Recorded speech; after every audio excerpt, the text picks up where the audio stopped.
Hurmatli yurtdoshlar, axborot texnologiyalarining chegara bilmas darajada rivojlanishi jamiyatning barcha sohalariga kirib bormoqda.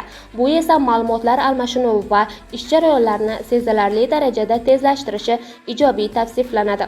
Biroq internet axborot tizimlarining yana bir jihati borki, uni hech esdan chiqarib bo'lmaydi. Bu esa kiberjinoyatlar, shaxsiy ma'lumotlarning himoyasizligi, onlayn firibgarlik, moliyaviy piramidalar va ijtimoiy tarmoqlarda tarqaladigan soxta ma'lumotlardir. Firibgarlar internet ijtimoiy tarmoqlardan bank yoki to'lov tizimlari xodimlarining foto suratlarini olib, Telegram messenjerlarda ularning ism-sharif va shaxsiga doir ma'lumotlarni kiritgan holda soxta akkauntlarni ochmoqda yoki telefon orqali bog'lanib, o'zlarini bank yoki to'lov tizimlari kompaniyalari vakili sifatida tanishtirmoqda.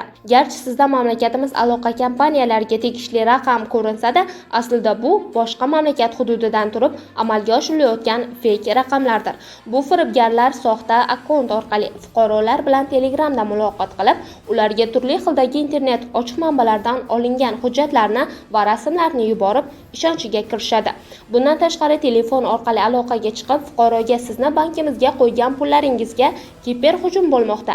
Omonatda turgan pullaringizni bank plastik kartangizga o'tkazib oling deb ishontirgan va Telegram ijtimoiy tarmog'i orqali zararli ilovasini yuborib, telefon qurilmasiga o'rnatishgan. Shundan so'ng plastik kartasidagi barcha pullarni noma'lum sabablarga ko'ra yechib olinish holatlari uchramoqda. Ogoh bo'ling. Bank va to'lov tizimlari xodimlari siz bilan Telegram hamda ijtimoiy tarmoqlar yoki telefon orqali rasmiy muloqotga kirishmaydi.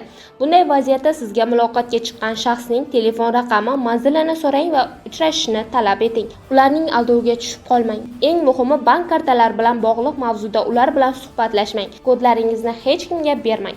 O'zingiz va yaqinlaringizni firibgarlardan himoya qiling.